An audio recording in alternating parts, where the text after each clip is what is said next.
Before you judge the man, you gotta understand the address. 5026. Some of us survived it, some of us didn't. 5026, an address carved in brick and written in blood. I still remember that night. Cold air, street lights flickering, somebody yelling, then silence. That's when I learned the streets don't raise boys, they test men. Uptown Chicago, where loyalty could cost you everything, and tomorrow wasn't promised to nobody. They laughed on those corners and side by the sides, and the skies worked, but our side rated on the floor.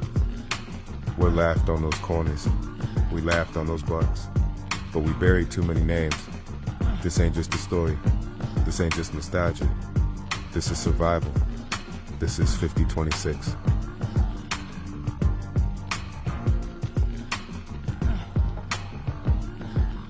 Blue lights wash over brick buildings, you know, red and blue, flashing against that night sky. Police tape stretching across the same sidewalk we used to laugh on. Another body, another headline, another mother crying into the cold air. I stood there once, hands shaking, watching officers move slow and quiet, like they'd done this too many times before. That's the thing about 5026. You don't get surprised anymore, you just get numb. The streets don't scream when they take somebody, they whisper. And if you listen close enough, you can hear the warning. But when you're young, you don't hear warnings. You hear pride. You hear the pressure to prove yourself. Yo, I remember the squad cars lined up bumper to bumper. Neighbors peeking through blinds, helicopter lights sweeping across rooftops. It felt like the whole world was watching our block, but nobody was really seeing us. They saw crime. They saw statistics. They saw a problem to contain. They didn't see the little boys who once raced bikes down this street. They didn't see the dreams that lived inside these apartments.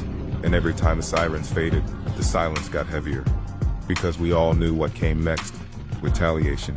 Not justice. Not healing. Just another cycle turning. 5026 didn't just hold memories. It held grudges, unspoken rules, unfinished business. And somewhere, right now, a young man sits behind the steering wheel, engine running, streetlights reflecting off the windshield. Jaw clenched. He tells himself it's about respect. He tells himself it's about loyalty. He tells himself he has no choice. But I've seen that look before. It's the same look we all had when pain turned into anger, and anger turned into action. He glances in the mirror. For a second, he looks like a kid again. Just somebody's son, somebody's friend, somebody who once had a different plan. The block taught him to survive, but it never taught him how to heal. And that's the tragedy of 5026. It builds you strong, but it hardens you too early.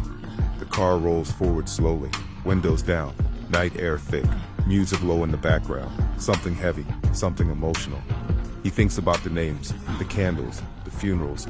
He thinks about that police tape, those flashing lights. He thinks about the feeling of being powerless, and for a moment, Yo, get down! in his eyes, this isn't who he wanted to be.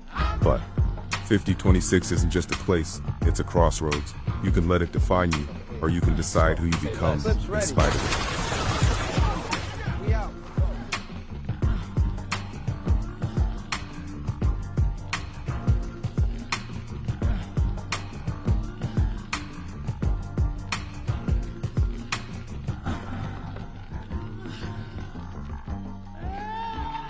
The sirens from earlier, they still echo in the distance, don't they?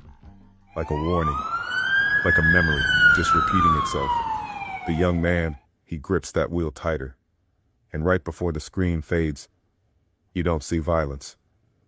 Nah, you see a choice. Because every block has got a story.